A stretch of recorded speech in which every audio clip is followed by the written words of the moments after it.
Hello everyone, welcome to the virtual class of Liquidator's account. In previous sessions, we have discussed numbers of questions related to preparation of Liquidator's final statement of receipts and payment.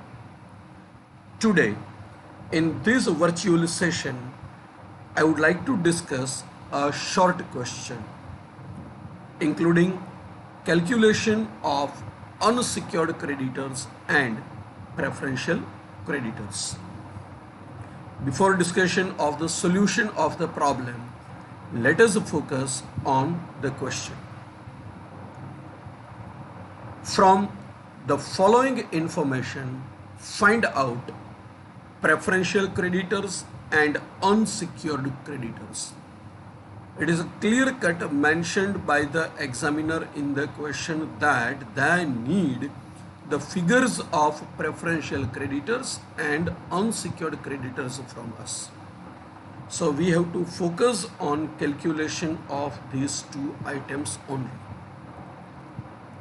The total legal expenses are rupees 1,80,000, which include the following. A. Liquidation expenses rupees 41,600. B. Liquidator's commission or remuneration at the rate of 2% on assets realized and 2% on the amount distributed to the unsecured creditors, including the amount of preferential creditors. This information is very much important for us to understand. The total expenditure incurred by the liquidator of the company is rupees 1,80,000.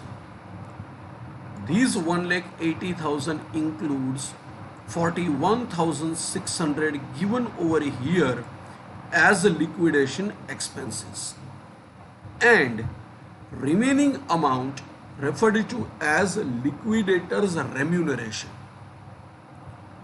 As per the information given over here in item number B, the liquidator is entitled to get commission or remuneration at the rate of 2% on assets realized by him and 2% on the amount distributed to the unsecured creditors.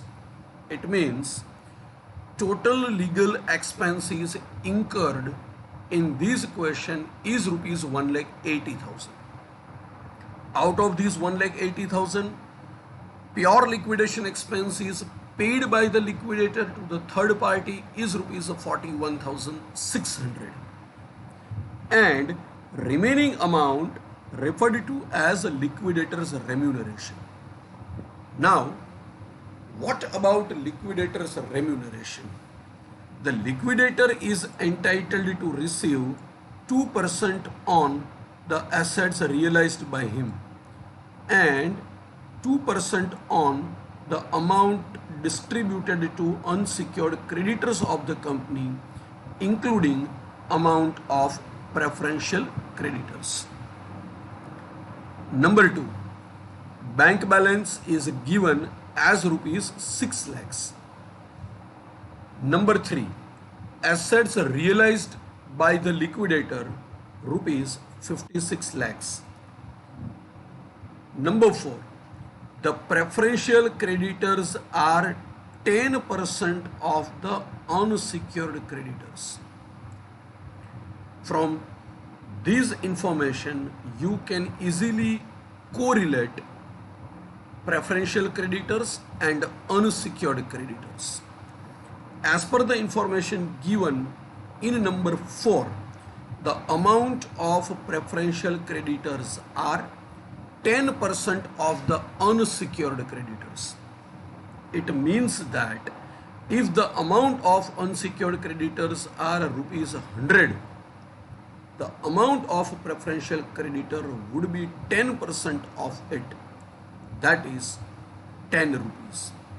So in this way, the examiner has given all the informations to us that we need to understand very properly.